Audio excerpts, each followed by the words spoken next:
बहुत से लोग इस दर्द से चुपचाप जूझते हैं, लेकिन कोई इसके बारे में खुलकर बात नहीं करता।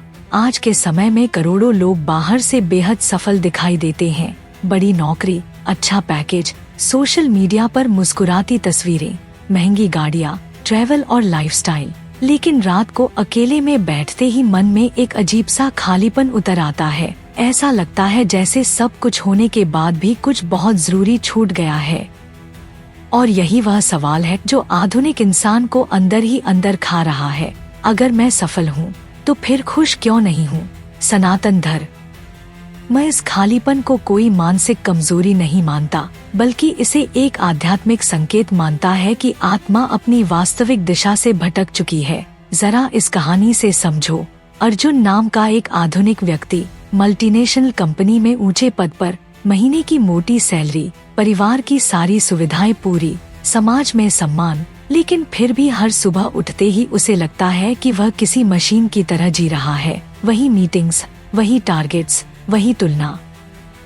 और धीरे धीरे उसका जीवन एक दौड़ बन जाता है जिसमें रुकने की इजाजत नहीं।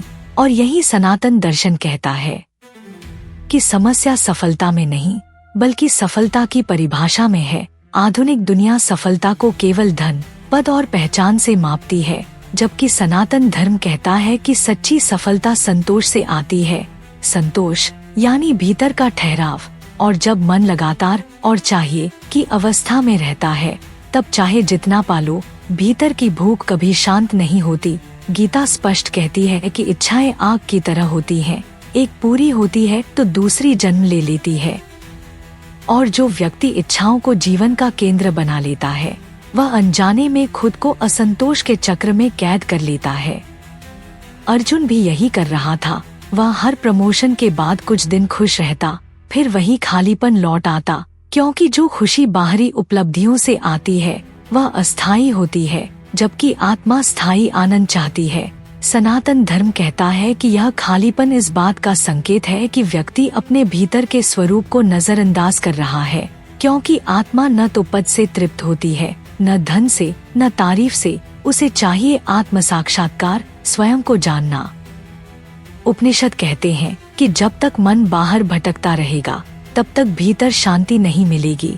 और इसलिए ध्यान, तप, संयम और आत्मचिंतन को सनातन में जीवन का आधार माना गया है, न कि विलास को। एक और गहरी बात यह है कि जब व्यक्ति अपने धर्म से कट जाता है, तब जीवन अर्थहीन लगने लगता है। धर्म का अर्थ यहाँ मजहब नहीं, बल्कि वह स्वाभाविक मार्ग है जो तुम्हारी आत्मा के अनुकूल है। और जब कोई व्यक्ति केवल समाज की अपेक्षाओं के अनुसार जीता है, तो भीतर का सत्य दब जाता है, और दबा हुआ सत्य ही खालीपन बनकर उभरता है। अर्जुन को भी धीरे धीरे एहसास हुआ कि वह जीवन नहीं जी रहा जो उसके भीतर से आता है, बल्कि वह जीवन जी रहा है जो दुनिया उसे दिखा रही है। और यही असंतुलन उसे भीतर से खोखला कर रहा था। सनातन धर्म यह भी सिखाता है कि आत्मा का स्वभाव सेवा है।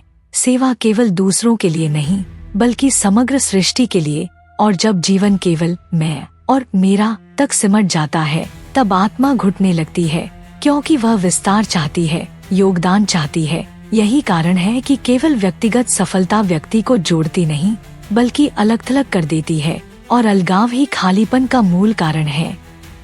अंततः सनातन का सबसे गहरा सत्य यह है, अहम ब्रह्मास्मि, मैं वही हूँ जिसकी खोज मैं बाहर कर रहा हूँ। और जब व्यक्ति इस सत्य से अनजान रहता है, तब वह संसार में सब कुछ पा सकता है, लेकिन स्वयं को खो देता है। अर्जुन की कहानी तब बदलती है जब वह बाहर की दौड़ को थोड़ा धीमा करता है, भीतर की आवाज को सुनता है, कर्म करता है, लेकिन पहचान उससे नहीं जोड़ता। और धीरे धीरे समझता है कि शांति पाने की चीज नहीं, बल्कि याद करने की अवस्था है। यही कारण है कि सनातन धर्म कहता है कि खालीपन कोई समस्या नहीं, बल्कि निमंत्रण है, अपने भीतर लौटने का निमंत्रण। और जो इसे समझ लेता है, वह संसार में रहते हुए भी संसार से बंधता नहीं, सफल होता है लेकिन खोता नहीं, और शांत होता है बिना भागे। क्योंकि जब आत्मा अपने स्रोत को पहचान लेती है, तब बाहरी सफलता बोझ नहीं, साधन बन जाती है। और जब यह समझ धीरे धीरे गहराने लगती है, तब व्यक्ति को एहसास होता है कि खालीपन कोई दुश्मन नहीं था, बल्कि एक संकेत था, एक चेतावनी कि जीवन केवल उपलब्धियों की सूची बनकर रह गया है, आत्मा उसमें शामिल ही नहीं है। सनातन धर्म इसी बिंदु पर कहता है कि आधुनिक मनुष्य की सबसे बड़ी भूल यह है कि वह सुख को बाहरी परिस्थितियों से जोड़ देता है, जबकि शांति एक आंतरिक अवस्था है जिसे खरीदा नहीं जा सकता, केवल जागृत किया जा सकता है। अर्जुन जब पहली बार ध्यान में बैठता है तो उसे भी शांति तुरंत नहीं मिलती, क्योंकि वर्षों की आदतें, इच्छाएं, तुलना और डर मन को पकड़कर बैठे होते हैं। लेकिन गीता कहती है कि अभ्यास और वैराग्य से मन शुद्ध होता है, और जैसे जैसे मन शुद्ध होता है, खालीपन की जगह स्पष्टता लेने लगती है।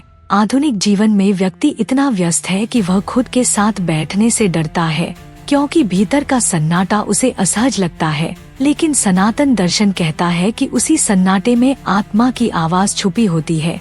जब अर्जुन अपने जीवन में सेवा का तत्व जोड़ता है, बिना लाभ की अपेक्षा के, बिना पहचान की भूख के, तब उसे पहली बार महसूस होता है कि देने से भी भराव आता है, और यही वह अनुभव है जो धन या पद कभी नहीं दे सकते।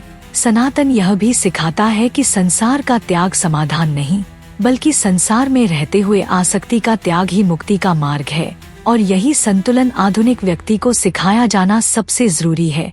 जब व्यक्ति कर्म को साधना बना लेता है और सफलता को साध्य नहीं, तब जीवन हल्का हो जाता है, क्योंकि तब हर दिन एक दौड़ नहीं, एक यात्रा बन जाता है। खालीपन इसलिए भी बढ़ता है क्योंकि आधुनिक इंसान खुद को लगातार दूसरों से मापता है, जबकि सनातन धर्म कहता है कि तुलना अहंकार की भाषा है और संतोष आत्मा की।